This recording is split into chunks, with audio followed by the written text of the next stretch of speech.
menerima kalau pembatal nasab itu dikatakan Wahabi Khawarij. Sebenarnya ya ada kesamaan ya antara pembatal nasab dengan Wahabi Khawarij, itu sama, banyak kesamaan. Mereka pandangannya bikin sendiri. Nah, Nasyibi pembatal nasab juga begitu. Ilmu mereka tidak punya sanad dan terputus. Dalam masalah nasab terputus. Yang berkaitan dengan ini terputus, gak punya guru. Maka coba Anda lihat kitab Usulun wa Qawaid fi Mudda'i Syaraf karya Asy-Syarif Ibrahim bin Mansur Al-Hajimi Al-Amiri. Di sana di Sahifah 12 dijelaskan banyak sekali ulama yang telah membatalkan nasab yang dimasyhurkan, yang bernasab kepada nasab yang mulia, seperti Imam As-Sam'ani wafat tahun 562, juga seperti Imam Syihabuddin Al-Maqdisi wafat tahun 665, juga Imam Az-Zahabi wafat tahun 748, juga Imam As-Subuki wafat tahun 771, juga Imam Ibnu Katsir wafat tahun 774, juga Ibnu Hajar Al-Asqalani wafat tahun 852. Apakah mereka itu dikatakan kaum nasyibi nasyibah nawasyib? Assalamualaikum warahmatullahi wabarakatuh. Kami sungguh menyayangkan sekali atas pernyataan seorang ustadz atau kiai yang menyamakan seseorang yang meneliti dengan ilmiah pada nasabnya kaum habaib. Beliau menyamakan dengan kaum nasyibi nasyibah atau nawasyib yang telah mengkufurkan Sayyidina Ali dan keturunannya, atau yang telah memerangi Sayyidina Ali, membunuh Sayyidina Ali dan keturunannya, atau yang membenci Sayyidina Ali dan keturunannya. Perlu diketahui bahwa mereka itu membahas nasabnya kaum habaib ini karena bentuk kasih sayang, penghormatan kepada alin Nabi, keturunan dari ahli baitin Nabi Muhammad sallallahu alaihi wasallam. Bentuk kasih sayang, bentuk dari penghormatan, agar supaya tidak terlalu gampang mengaku tanpa bukti kepada baginda Nabi Muhammad sallallahu alaihi wasallam. Karena berdusta kepada Nabi tidak sama seperti berdusta kepada selain Nabi.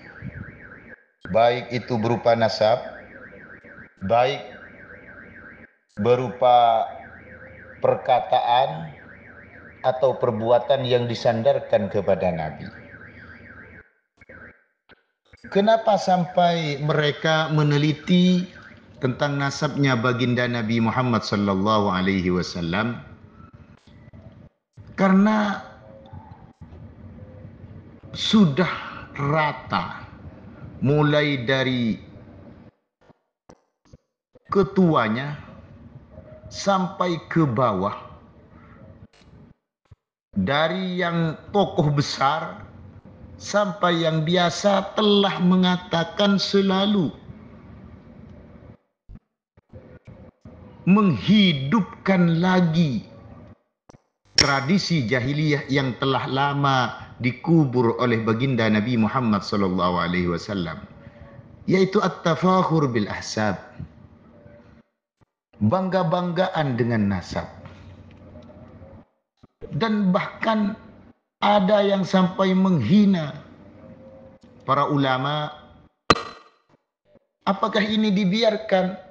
Maka dicurigai dari situ, berangkat dari kitabnya Ibnu Hajar As-Sawa'iq jilid 2 halaman 537. Beliau berkata, yang bagi li kulli ahadin an yakuna lahu ghira ala hadha an-nasab asy-syarif wa dhabtuhu hatta la yantasib ahadun ilaihi sallallahu alaihi wasallam illa bihaq. Kita harus punya kecemburuan dengan orang yang mengaku pada nasabnya baginda Nabi besar Muhammad sallallahu alaihi wa alihi wa sahbihi wasallam, dan memverifikasinya agar supaya tidak sembarangan mengaku kecuali dengan hak. Begitu. Jadi yang meneliti ini merupakan bentuk penghormatan kepada baginda Nabi besar Muhammad sallallahu alaihi wasallam. Jangan dianggap benci kepada ahlul bait, dianggap memusuhi ahlul bait, tidak. Karena mereka yang sampai meneliti sampai pada taraf pembatalan itu dengan pakai dalil dan argumen yang kuat. Begitu. Kalau semua orang yang mempunyai argumen, mempunyai landasan, itu dianggap golongan nasyibi, nasyibah, nawasyib, maka coba Anda lihat kitab Usulun wa Qawaid fi Mudda'i Syaraf karya Asy-Syarif Ibrahim bin Mansur Al-Hajimi Al-Amiri.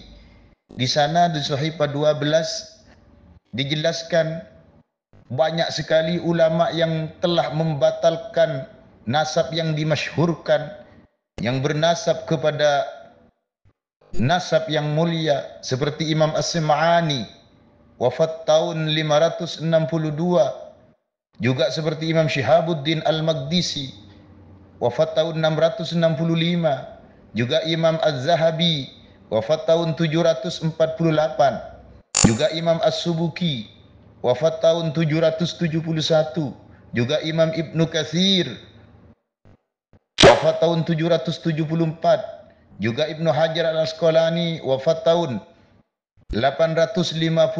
Apakah mereka itu dikatakan kaum nasyibi, nasyibah, nawasyib?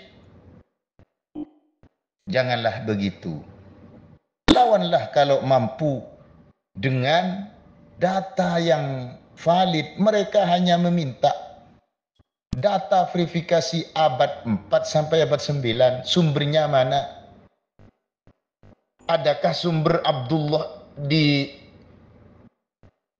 Syarif keluarga Abil Jadid?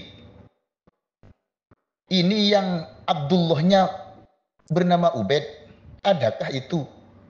Atau Jadid yang mempunyai saudara Alawi dan Basri? Adakah data itu? Begitu, itu yang dipinta. Data yang masuk akal. Kalau data 550 tahun hilang tidak diketemukan, bahkan tokoh ini tidak dikenal sama sekali. Padahal katanya seorang imam, muhaddis, faqih, mujtahid, kok nggak ada yang kenal? Lah, kitab yang di masa itu adakah? Itu hanya kalau memang tidak mampu, tolonglah tes DNA, kan begitu.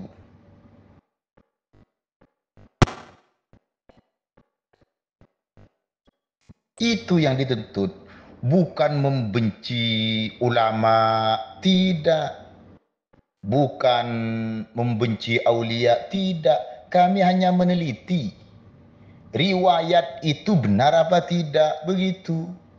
Sungguhan riwayat itu apakah hanya kabar dari seseorang yang tidak bertanggung jawab, yang disandarkan kepada seorang yang dianggap tokoh, begitu.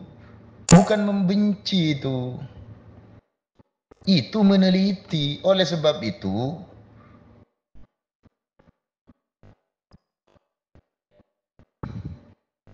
Al-Khatib di dalam kitab Al-Kifayah halaman 45 menceritakan perkataan ulama, wala nadhunnu annahum aradu at-ta'na 'ala an-nas aw al-ghibah balin nasiha 'alaihim. Di saat mengkoreksi ulama ini perawi hadisnya kadzab, ini majhul, ada yang mungkarul hadis, ada yang dhaif, ada maudhu. Begitu itu bukan at-ta'n, bukan ghibah. Itu dikatakan nasihat. Bahkan pernah Abu Turab Az-Zahid pernah menegur Imam Ahmad ibn Hanbal di waktu meneliti ulama-ulama dalam perawi hadis sampai berani mengatakan, ya Syekh, la taghtab al-ulama. Beliau mengatakan, waihak, hadha nasihatun, laisa hadha ghibat, laisa hadha ghibatan. Celaka Kang, ini nasihat bukan riba, ini nasihat bukan ta'an. Begitu. Jadi kalau memang jalannya itu verifikasi melalui pencarian fakta ilmiah, itu tidak boleh dikatakan kaum nasyibi, nasyibah, nawasyib. Ini namanya buhtanun azim. Berfikirlah Anda. Mereka hanya ringan kok. Minta verifikasi bukti kitabnya yang 550 tahun itu datanya ada. Kalau tidak, tes DNA. Ringan semua, itu tidak berat. Dan bukan barang mustahil. Tes DNA Anda boleh kata siapa. Kalau kita menghamluh qiyafah, yang merupakan dulu itu merupakan tanda itu bagi ahlinya di masa orang yang tidak masa dulu tidak mengerti tentang teknologi. Sekarang ini era modern, tentang teknologi sudah ngerti, sudah tahu, sudah terbukti dalam ilmu biologi secara tes DNA. Nabi dulu mengambil kok di waktu Zaid, di waktu Usamah diragukan sebagai putra Zaid karena alasannya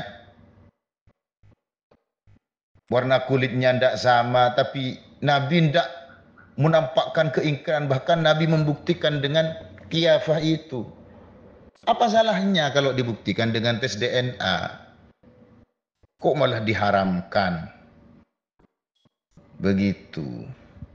Kalau tidak bisa membuktikan secara kajian pustaka, ya buktikan dengan tes DNA kan cukup. Itu permasalahannya.